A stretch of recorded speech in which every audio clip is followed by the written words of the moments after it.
So I'm here to talk to you all about Nuclia and NucliaDB. NucliaDB is our open source database that kind of is like our data layer for our AI search platform. So Nuclia, we like to call ourselves AI search.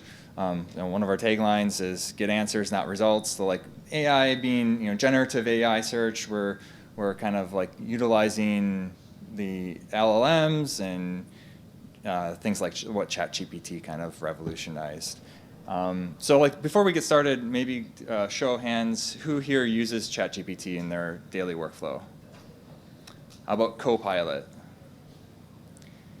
Who still uses Google in their daily workflow? If they're okay. How many of you are familiar with like LLMs? Have you played with any LLMs locally? Okay, cool. Yeah, and search is changing a lot, and how we interact with search is completely changing.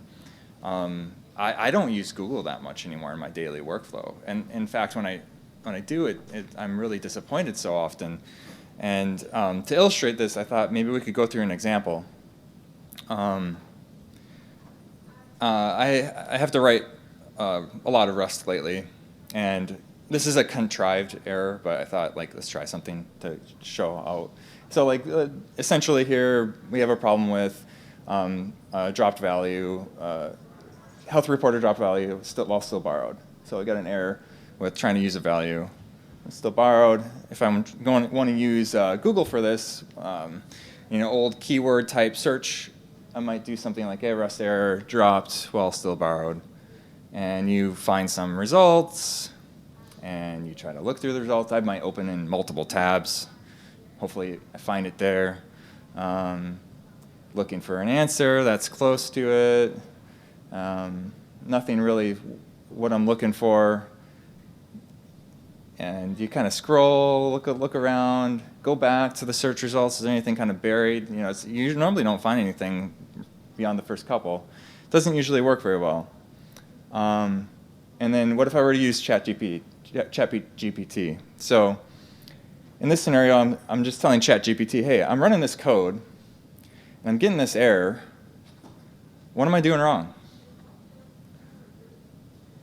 And what's amazing about ChatGPT too here is I can read that as it's generating. So I can I'm finding out what I'm doing wrong, and the potential solutions to the problem, and it's generating as I'm reading it. So like the consumption is matching the generation, and it fixed the error.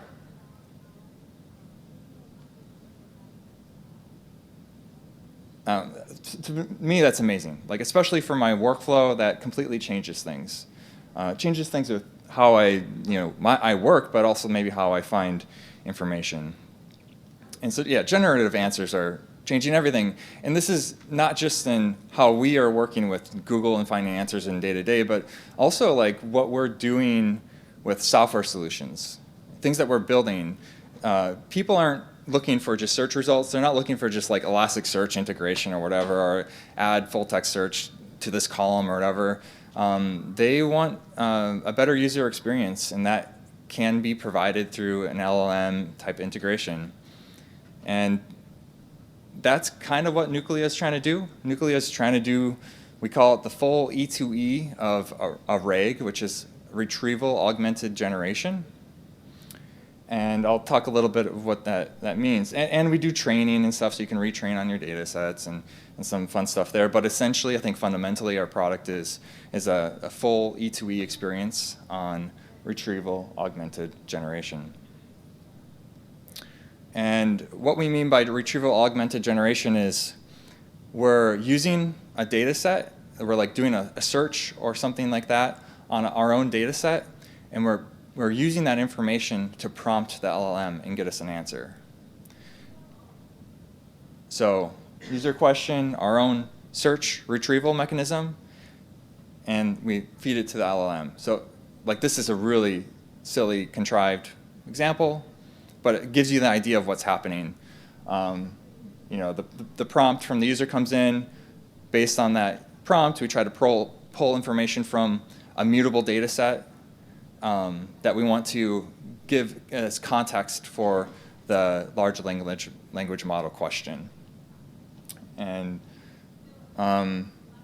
so there's the advantages of this is it can work with mutable data. LLMs are very expensive models that you need to train, and they don't work with like mutable data. If you have like data that changes often, or maybe even semi-often, it's not often a great use case for. The knowledge isn't going to be as easily embeddable into the model.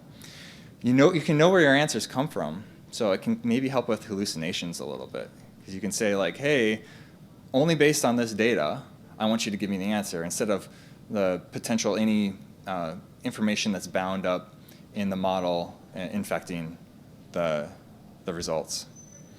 But the risks are maybe your search didn't pull all the context necessary to give the answer, or maybe you're missing additional context that would be nice to be able to answer your question. So there are some risks. It's not like it's not a silver bullet.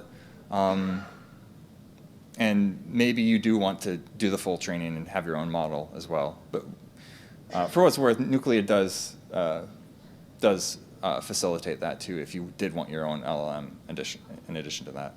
So like, what kind of information? So Nuclia is for like unstructured data, and that means like you're just supposed to be able to like throw a file at us, and that we are able to pull all the important parts of it out.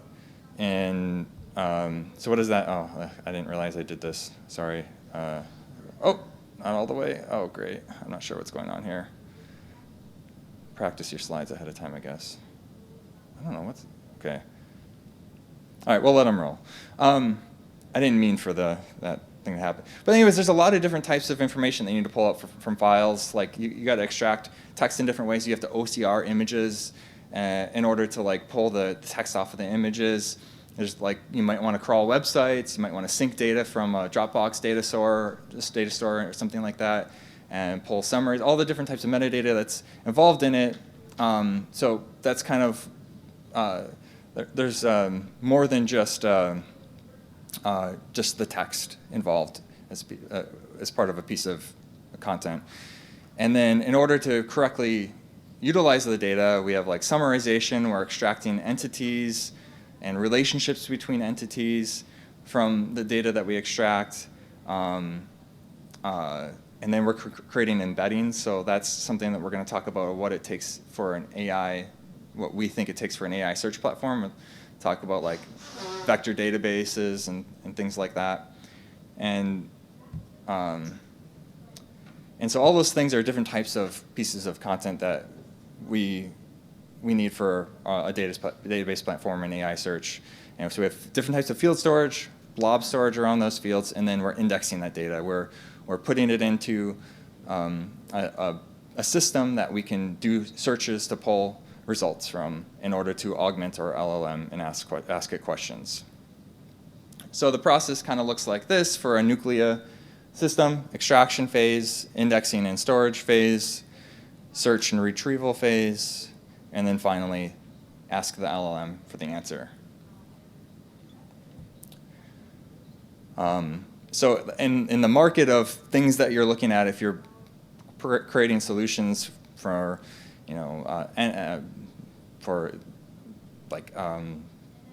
if you're creating solutions based like with LLMs, or if you wanted to do vector database lookups or whatever, there's processing pipelines, vector DBs, and LLMs and inference. And so we're kind of in that. We're trying to like build this E2E system instead of having all these disparate tools that you have to utilize. So that's kind of where Nuclia sits in the landscape. By the way, I didn't say this, but if you guys want to interrupt me at any point, that's cool. I can answer questions as long as I see you, and you want to wave your hands as much as possible. So like we're all things open here to talk about NucliaDB. NucliaDB is the part of our stack that is open source, and it's that data layer, that indexing and data layer and search layer. So that's these parts. So we're storing and indexing our data, and you're being able to search on your data from there. The extraction and the answer part are harder to be part of an open source solution because those are involving running things through models, GPUs, a little bit more complex infrastructure. Not that a database can have complex infrastructure as well. So that's the piece that we're using to plug in here. And how many of you are familiar with vector databases? I guess is a good question here. So there's a lot of databases have come on the market. You have Elasticsearch, Redis, and a lot of other and Postgres that are like integrating vector indexing into their existing database platforms. And so like NucliaDB is not only a vector database. We do a lot more. We consider ourselves an AI search database. We're not really trying to compete against all those different vector databases that are out there. If you're looking for strictly just a vector database, it's probably not the right solution. We're something that's like integrating all the parts of what it takes to build an LLM or RAG solution on top of. And so, like for example, so like the different parts of what we index, we do our traditional full text indexing to BM25. This is like the old school, what Elasticsearch would do, what anything leucine based, whatever. We are utilizing a very interesting product called Tantivy. It's a Rust project that is you can kind of think of it as a re-implementation of leucine, if you're familiar with that in Rust. And then we have our we have a vector database as well that we index information into. And just in case people are not aware, let's talk a little bit about what a vector database is. A vector, first off, what is a vector embedding? And you might hear the term embedding or vector. They can refer to the same thing in a sense. Embedding is a way of describing the conversion of the meaning and relationships of text into like numbers. So like when you get a vector, it's a bunch of float numbers, and it's the amount of float numbers that it outputs is defined by like what the model is meant, the dimensionality of the model that it's meant to output. So like, to give an example, so I was saying vector is kind of the same thing as an embedding in a sense. An embedding is meant to convey meaning through the vector, but a vector is just an array of floats. But to give an example, so imagine you wanted to, your vocabulary that you wanted to represent was apple, banana, fruit. These might be the vectors that describe those things. And that would be a 3-dimensional vector. And you can imagine what a search might be, right? And if you wanted to represent that in a lower dimensionality, this would be a potential two-dimensional representation of that. In practice, if you're familiar with sentence transformers, the old BERT models, they're going to be outputting like these large arrays of float values. And then, and so like where do you find them? Like where do you get these embeddings? Where do you transform? Like to go back to this example real quick. So this is saying up at the top it says hello, all things open, and then it's outputting that. So that's like the float representation of hello, all things open. So if maybe I should have done a short search example there too. But you then would compare that representation, like the proximity of those float values against a query to see like the similarity of this encoded value to like a query that was coming in. And to get different embeddings, they're all over the place. There's a lot of models that are coming out all the time. The traditional one is just pip install sentence transformers. And there's a lot available through that. Hugging Face has an API to get embeddings from text. And OpenAPI also has an API. Oh, excuse me, that's a mistype. OpenAI has an API. That's so hard to do. yeah, so they're all over the place. Lots of them available. Got to test what works for your data set. One thing to keep in mind, the higher dimensionality you have, the better results often, but the more costly it is going to be to search on it. OpenAI's is very high quality embeddings, and you get really good results with it, but it is probably one of the higher dimensions of models that you'll come across. So essentially, a vector database is an efficient way to store and search vectors, right? There's a lot of them, and it's becoming a commodity, I guess, in a sense. They're kind of all over the place. And so NucliaDB has a vector database, also has a knowledge graph. So we had mentioned that we extract entities. So we build a knowledge graph on those entities as well. And then finally, so we have all that indexed. How are we going to search on it? So we had talked about like building a vector, getting an embedding.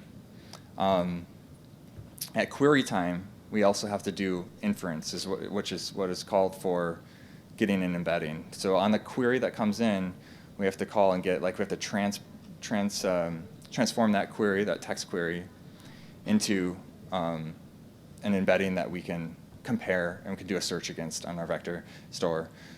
But we can also do other things at search time with AI. We can say, what is the intent of the search? Like, is it an NLP query? So is it like a natural language type query where if you're going to search a vector database, it really only you get much better results if you're actually typing like sentences for your queries. But if you do keyword like queries, like if you're older and you're used to like using Google as like keyword type searches instead of like full sentences to express the meaning of what you're looking for, the vector database won't work as well. So like at search time, if you know like, this is a keyword type search, you should use the traditional BM25 or Elasticsearch type of search. Then you can know like your vector searches aren't going to be as high quality in that case. Yeah, so I mentioned do both. You can also run searches on both traditional BM25 and vector search, and then you can augment the results by giving information on the knowledge graph behind those results that you pull in. And then it's actually a really hard problem, ranking across different types of results, because vector results and BM25 results are not scored in the same way. And moreover, many of the vector databases, they use how am I trying to say it in an easy way? They use unbounded distance between points. So your scores are unbounded, whereas in BM25 or like your Elasticsearch type solutions, your scores are bounded to a max score. In vector databases, depending on what kind of model you use, your scoring might be unbounded. And how do you merge results with a bounded scoring result set with an unbounded result set? We don't do it perfectly. We do it in a very naive way. And something that we're still working on, though. So in the end, what you have then is the user query coming in. We do the inference. We transform that into an embedding that we can do a comparison on. And we search our indexes, and then we feed the LLM with it, and then you get your answer. And yeah, so NucliaDB sitting right here, just to remind you all. And then how do you run NucliaDB? You can use our SaaS, obviously, and that's nuclia.com. You can sign up there. And you can run what we call it is in hybrid mode, where you can run the database locally, but for processing, for actually being able to do the LLM integration and get the answers, it would use our cloud platform. So it's like a way for you to kind of own the data, and the data's in transit to us. or you can do all that stuff manually too. You can still do the extraction yourself manually, put it in the database, and also the LM manually too. So you grab a new key from Nuclia.com. I'll have a video demonstration here in a bit too. And you can just run Nuclia with Docker or pip. And so like, see, I can run a demonstration. I did a video. I don't like doing live demos, you never know. So you get a token. So this allows us to connect to our cloud. And I'll get rid of the token, so it's not a big deal if you see it. So I was just running. Oh, that was too fast. Can I slow this down? No.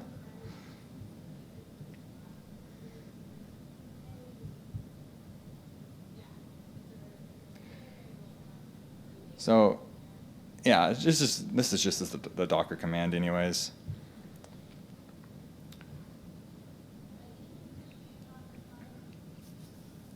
So we have like a a UI for your local NucliaDB too, and you just upload. I don't know. Oh yeah, that's right. I decided to do a link for all things open. And then if we want to search,